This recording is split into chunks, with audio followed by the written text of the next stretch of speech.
This tin roof is really nice. The twinkle lights at the Adorn Kids shop are really cute.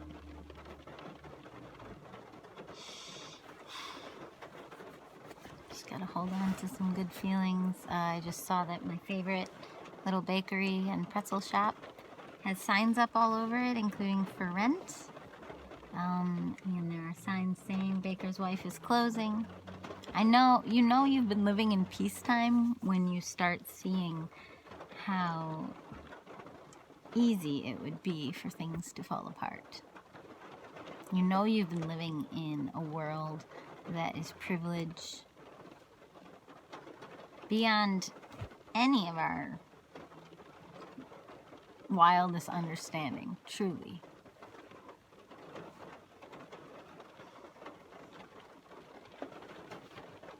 So I want to capture this rain pattern on the door. It's pretty.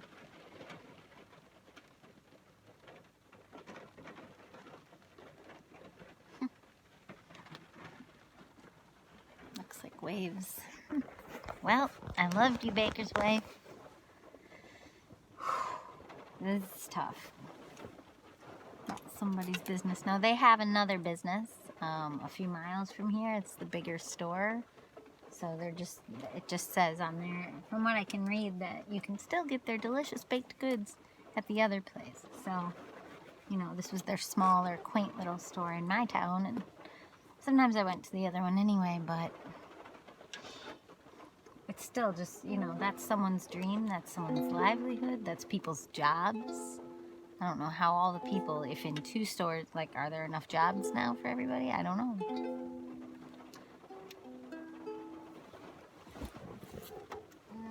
I'm not feeling keyboard. I'll play uke. I just don't know what to play.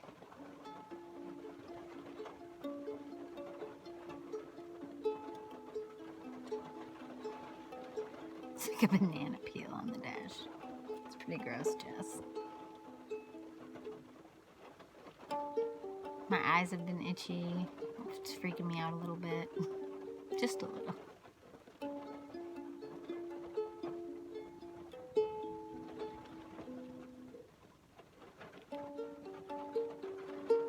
I'm sorry to anyone who's affected so far. I'm sorry to anyone who's already gotten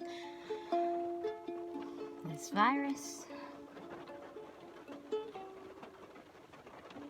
I'm sorry to families who are scared. I'm sorry to anyone who's already had to go to the hospital for this. I'm sorry to anyone who's on a ventilator.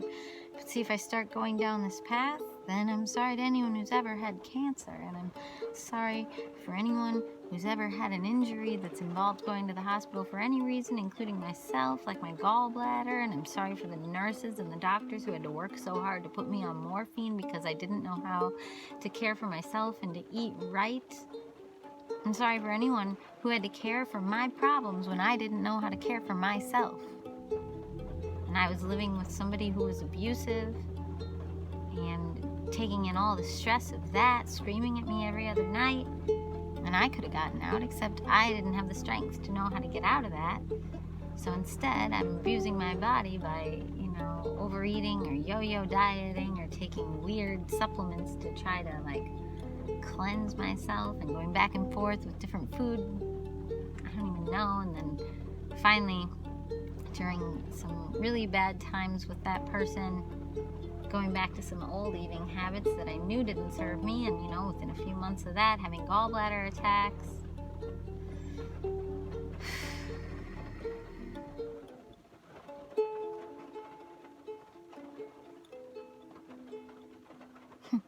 I think she just saw the sign.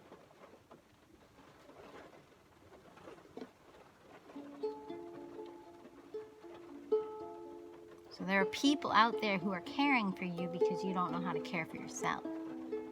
And there are people out there who are listening to you because you don't know how to listen to yourself. That's my life story for sure. If your self tells you, hey, I'm fried, I need X or Y or Z, and your guilt tells you, but I can't do that, I have to do Q, P, and R, guess who's right?